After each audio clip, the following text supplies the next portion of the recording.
È un Papa che non ti aspetti, quello che sta emergendo negli incontri di Riese in preparazione al ritorno del corpo di Pio X nel suo paese natale.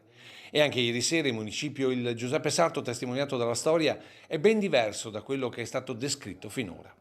Così si scopre che il Papa Veneto viene appellato come il turco, niente meno che dal Gattopardo di Tomasi di Lampedusa. L'espressione il turco è detto proprio nel senso è un Papa talmente innovatore che rischia di andare anche oltre nel senso della diminuzione delle feste di precetto, un Papa pratico e un Papa operativo. Altro che restauratore immobile ed ininfluente della chiesa tra la breccia di Porta Pia e i patti lateranensi.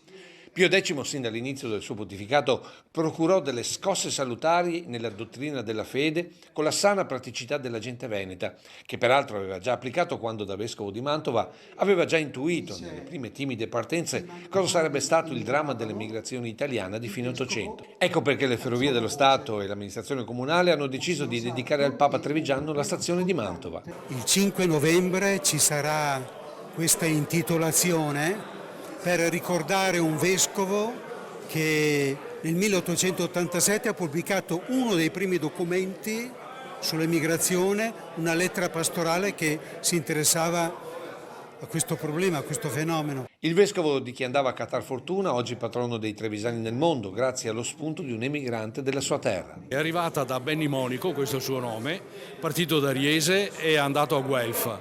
Ha fatto la proposta al consiglio direttivo, questo ancora nel 1985, il direttivo l'ha approvata e da allora nello statuto della Trevisani c'è un articolo che dice in maniera specifica che Pio X è il patrono dell'associazione. Storie forse di ieri, ma che devono farci riflettere anche oggi.